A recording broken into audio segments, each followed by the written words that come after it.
Nothing gives me more satisfaction than being here in the calm of this rather austere yet peaceful loft, which I use as my workshop. My name is Charles Bell, and I've always loved painting and drawing. It would have been my trade had it not been for my passion for medicine and surgery for the last 30 years. This painting that I'm finishing is an important one.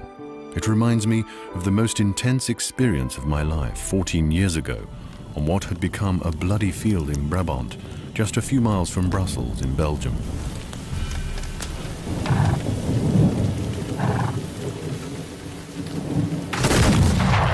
I arrived in Waterloo a few days after the battle.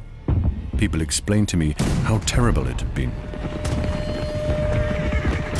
But that was not necessary. It all spoke for itself. The ground was nothing but mud and blood. The soil still smelled of fire and gunpowder. The wounded and the dead numbered tens of thousands.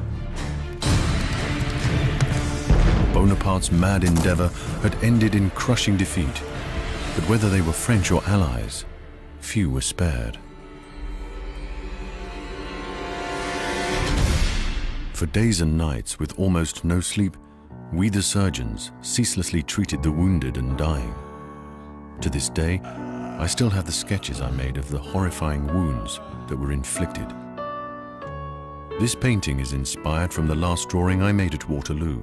It depicts the farm at Mont, which served as the English hospital during the battle. It was there, along with thousands of others, that we cared for the Prince of Orange, and also where we amputated Lieutenant Colonel Gordon's right leg. I too saw suffering, the torments of the flesh and the soul, but fortunately there were also many more positive moments that helped me and the other surgeons endeavor it all.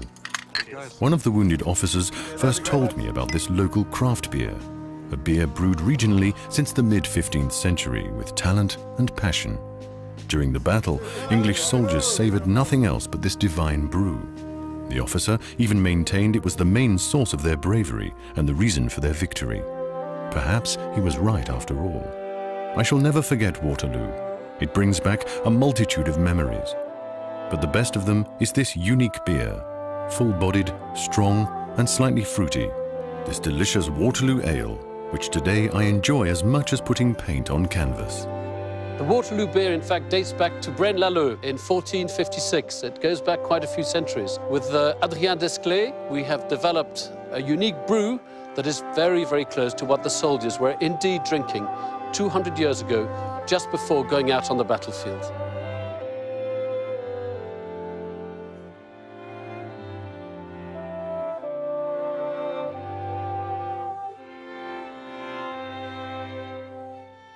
And Waterloo is the beer of bravery. Surely, bravery was on both sides. Here's to the French grognard. Santé! Santé!